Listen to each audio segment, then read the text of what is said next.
Hi friends, ரேடிகாசி சீரியலில் நாளைக்கு என்ன நடக்க போகுதுன்னு பார்க்கலாம். வாங்க வீடியோக்குள்ளே போகலாம். நம்ம சேனல் இன்னும் சப்ஸ்கிரைப் பண்ணாதவங்க சப்ஸ்கிரைப் பண்ணிக்கோங்க. ஸ்கூலுக்கு போகிறத விட்டுட்டு மனோஜ் வீட்டுக்கு வந்து ரோஹிணிக்கு என்னாச்சோன்னு பதட்டத்தில் வர்றாரு. அப்போ அங்கே ஒரு நாய் இருக்குது. அந்த நாய் வந்து ஆல்ரெடி இவர் ட்ரையல் பார்த்துட்டு இருந்தப்போ அந்த நாய் சத்தம் போட்டுட்டு இருந்தது இல்லையா, அந்த நாய் தான். அந்த நாய் வந்து குறுக்க நின்றுட்டு இருக்குது. என்ன எங்கிட்ட அடி வாங்குறதுக்கு உனக்கு நேரம் வந்துருச்சா அப்படின்ட்டு கல்லை தூக்கி போட போகிறாரு. அது வந்து டபக்குன்னு கடிச்சு வச்சுட்டு போயிடுது இவரோட காலை. அப்புறம் பார்த்தா அதுக்கு ஏதோ உடம்பு சரியில்லாமல் இருக்கிற நாய். அதை நீங்கள் அட்டாக் பண்ண போய் தானுங்க அதுக்கு கடி வந்துருச்சு. ஏன் நாய்க்கு காயமாயிடுச்சு, நீங்கள் தான் பணம் கொடுக்கணும் அப்படின்னு சொல்லிட்டு அந்த நாயோட ஓனர் பக்கத்து வீட்டுக்காரர் தான். அவர் வந்து மனோஜ்கிட்ட பணத்தை வாங்கிட்டு போயிடுறாரு. வீட்டில் இருக்கிறவங்க கூட, டே மனோஜ், நீ தானடா கல்லை எடுத்து போட்ட, அந்த நாயும் பாவம் தானடா, நீ தாண்டா கொடுக்கணும்னு முடிச்சிட்டாங்க.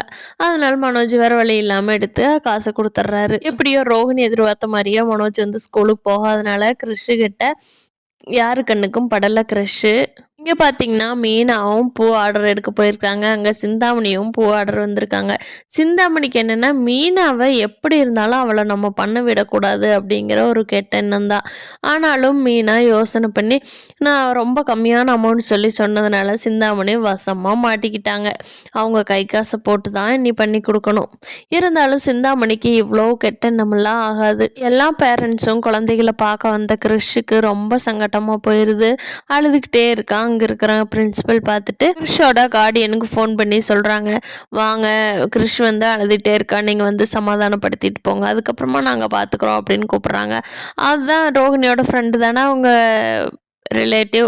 அதனால் அவங்க ஃபோன் பண்ணி, ரோஹிணிக்கும் உன் பையன் அழுதுகிட்டே இருக்கானாமாடி, ரொம்ப பாவண்டி, நீ போய் பார்த்துக்கோ, என்ன நான் போனாலும் அவன் அம்மா வரலன்னு தானே ஃபீல் பண்ணுவான், நீ போய் பாட்டுவா ரோஹிணிங்கிறாங்க. அதேமாரி ரோஹிணியும் காரில் போயிட்டு டிரைவர் விட்டு கிறிஷை கூட்டிகிட்டு வர்றாங்க. அந்த கிறிஷை கூட்டிகிட்டு வர்றதை வந்து மீனா பார்த்துட்றாங்க. மீனா வந்து சத்தம் போட்டுக்கிட்டே போகிறாங்க. கிறிஷை வந்து கூட்டிகிட்டு வரலாமா, இல்லை கிறிஷ் யாராவது கடத்துறாங்களா என்னமோன்னு மீனா நினச்சிட்டாங்க.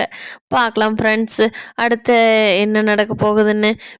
ஓடி போன மீனை வந்து கிறிஷை பிடிச்சிட்டாங்களா, இல்லை இவங்க நல்லவங்க தான் அப்படின்னு தெரிஞ்சு கிறிஷை விட்டுட்டாங்களா, என்னங்கிறத நீ வரப்போகிற நாட்களில் பார்க்கலாம்.